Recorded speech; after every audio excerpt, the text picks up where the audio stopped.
What's up, YouTube? Today we're going to do a review on a very special gun. Today we're going to do a review or a up and down video requested by Digi's 12345 on the 98 Custom, okay?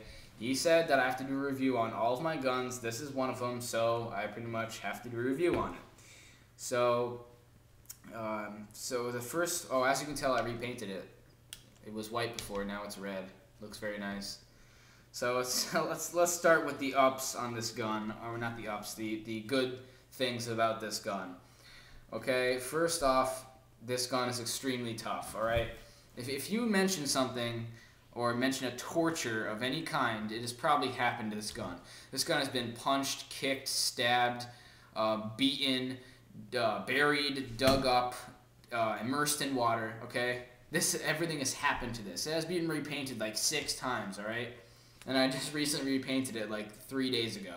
So it's very tough, which is great for woods ball. I mean, you drop it, pick it back up, and it'll work like it did if it was new. So it works. It will not break if you get it. The Tippmann gave the user of this gun the ability to shoot either CO2 or HPA, which is great for either experienced or newer players.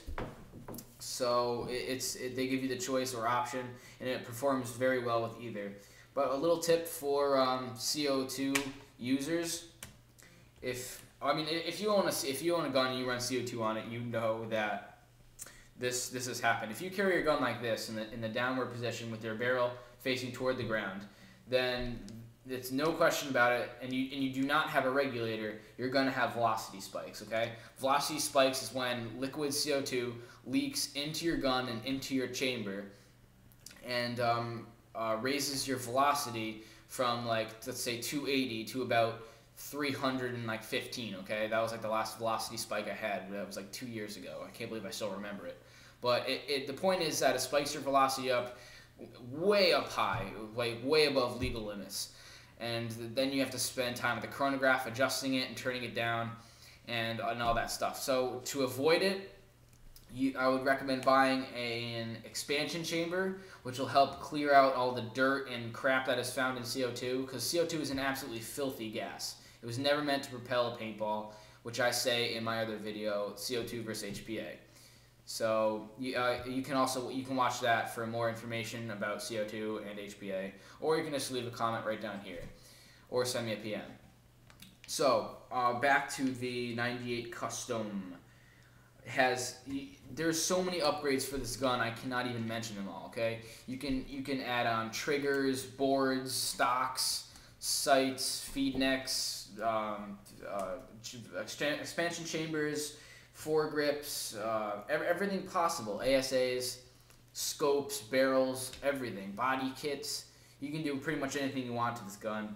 So if you're a beginner player and you have this gun completely stock and you go, oh, you know what? I really need a faster gun because I want to start playing a higher level of speedball. I mean, a higher level of woods ball, or I want to start playing speedball.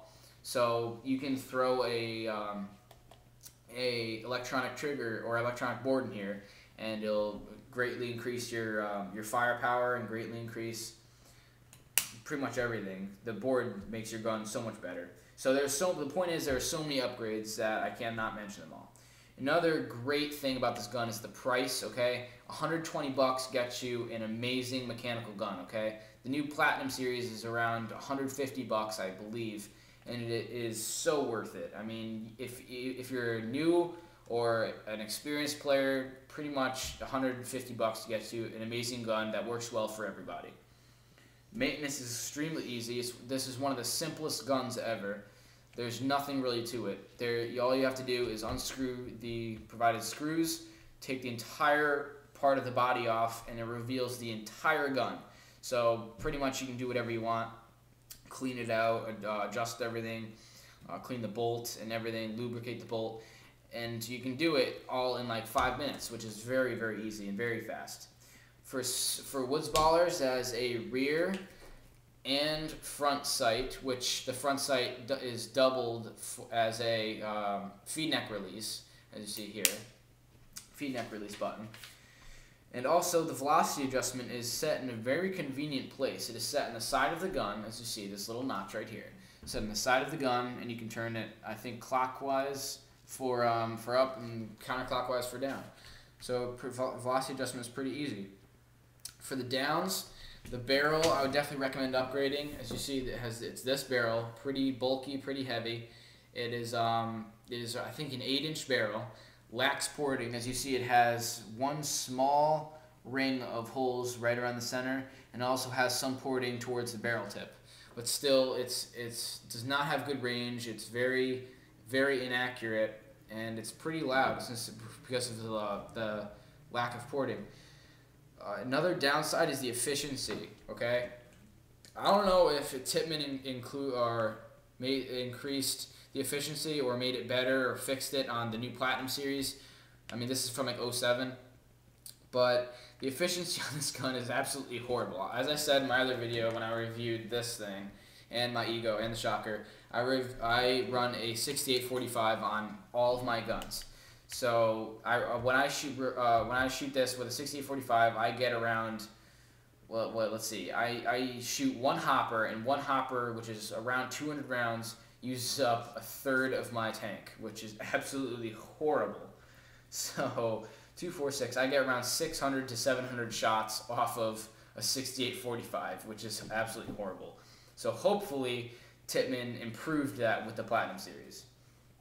And another downside for me is the offset feed neck. Okay, if you were to put a board in here, like the turbo board in here, and you put a decent hopper, still this feed neck would prevent your hopper from feeding the advertised speed. Okay, if you can put a center feed on here, which Rufus Dog does make a feed neck for, makes a center feed. I'll put a link up right around here somewhere.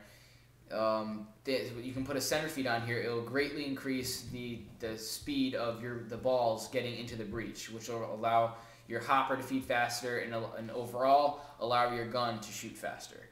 So pretty much that's it for the 98 Custom. Okay, great gun for beginners or advanced players, and I'm saying that because it's true. I've seen players that have played for 20 years that are still using a 98 that they have got like 7 years ago, and it's working beautifully. I've gotten this 3 years ago, and it's still working fine, and it looks great with a new red paint job. So thanks for watching the 98. I still have one more review for you, Digity's 1234.5.